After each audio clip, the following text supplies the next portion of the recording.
আসসালামু আলাইকুম বন্ধুরা, কেমন আছেন? আমরা অনেক ভালো আছি। তো অনেক দিন পরে আবার পরীক্ষা শেষ, যেহেতু এখন নভেম্বর ডিসেম্বর মাস। তো পরীক্ষা শেষ, আর আমরা এই পরীক্ষা শেষ হওয়ার পরে আমরা একটা ট্যুর দিয়েছিলাম। আর এটা ছিল ওর ফুপি, মেজো ফুপির বাসায়। তো পরীক্ষা শেষ দেখে আমরা যেতে যেতে আমাদের রাত হয়ে যায় বরাবরই। তো এবারও যেহেতু ছোটো দিনের বেলা, বের হতে হতে প্রায় সন্ধ্যা, রাস্তার জ্যাম ছিল, রাত হয়ে গিয়েছিল। তো এই তো আমরা বের হয়েছি সবাই মিলে পুষ্পিতার ছোটো মেজো ফুপির বাসায়। তো আমাদের সাথে থাকুন আর দেখুন। আমরা এদের রাস্তা যাচ্ছিলাম, যেতে যেতে মতিঝিলের ওখানে গেলাম। রাতের যেহেতু সামনে 16ই ডিসেম্বর, তো অনেক লাইটিং করেছে সারা ঢাকা শহরে মোটামুটি। তো যেতে যেতে এখানে একটা জ্যাম পড়েছিল, তো জ্যামের পাশে কিছু মার্কেট ছিল, তো ওটার ভিউ কিছু নিয়েছিলাম, আপনাদের সাথে একটু শেয়ার করলাম। আর এই তো যে দেখি ফুপি ওর খাওয়া দাওয়া সব টেবিলে দিয়ে দিয়েছে। তো এখানে আমরা যেহেতু সন্ধ্যায় চলে গিয়েছিলাম, তো আমরা সন্ধ্যার খাবারও খেয়ে, রাতের খাবার খেয়ে তারপর বাসায় এসেছিলাম। তো এখানে রাতের খাবার করেছিল ভর্তা, বেগুন ভর্তা, শুটকি ভর্তা, তারপরে সিম ভর্তা, আরও ছিল আপনার গরুর মাংস, মুরগির মাংস, সবজি, সালাদ, তারপরে আরও চিংড়ি মাছ, তারপর রুই মাছ।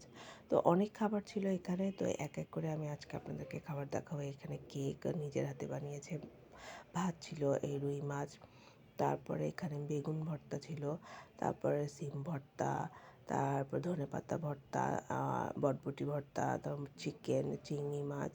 তো বাচ্চারা পছন্দ করে দেখে চিংড়ি মাছ আর চিকেন করেছিল। তো এই তো পুষ্পিতা আর ফারিস্তা অনেক মজা করছিল। আর আমি এক এক করে ঢাকনা খুলে আপনাদেরকে দেখাচ্ছিলাম যে এখানে কত রকমের ভর্তা করেছে। আসলে এখন মানুষ শুধু পোলাও মাংসের মধ্যেই থাকে না, এখন নানা ধরনের ভর্তা, মাছ, সবজি, অনেক কিছু মানুষকে করে খাওয়ানো হয় বা পরিবেশন করা হয়। তো এটার মধ্যে একটা অন্যরকম মজা। ভর্তা দিয়েও অনেকে পোলাও পছন্দ করে না, কিন্তু আমাদের তো বেশ ভালোই লাগে। তো যাই হোক, তার বাসাটা কি সুন্দর করে সাজানো হয়েছিল। তো এই আমি একটু ভিডিও করছিলাম। তো এই দেখুন কি শুনিয়েছে আসলে। আর এখানে ওর দাদি ছিল, আরও অন্যান্য কাজিন ছিল, গিয়েছিল ওই দাওয়াতে। আর আব্বু ছিল এই ছোটো হুপে। তো সবাইকে আমরা সব খাবার দাবার আমরা টেবিলে এনে পরিবেশন করছিলাম। আর এই তো আমরা খাওয়া দাওয়া করতে বসে গেছি। তো এখানে তো এই তো ফারিস্তার খাওয়া দাওয়া শেষ, দুষ্টুমির পালা শুরু হয়ে যায়। তো কোথায় কী আছে সে খুঁজে বেড়াচ্ছে, কোথায় বসবো, কী করব। আমার কেমন লাগে, এখানে বসলে অনেক আরাম লাগে। সে শুয়ে শুয়ে সোফার মধ্যে বসে দেখছিল কেমন কোথায় আরাম। তো এই তো খাওয়া দাওয়া শেষ, এখন আমরা একটু ছবি টবি তুলবো।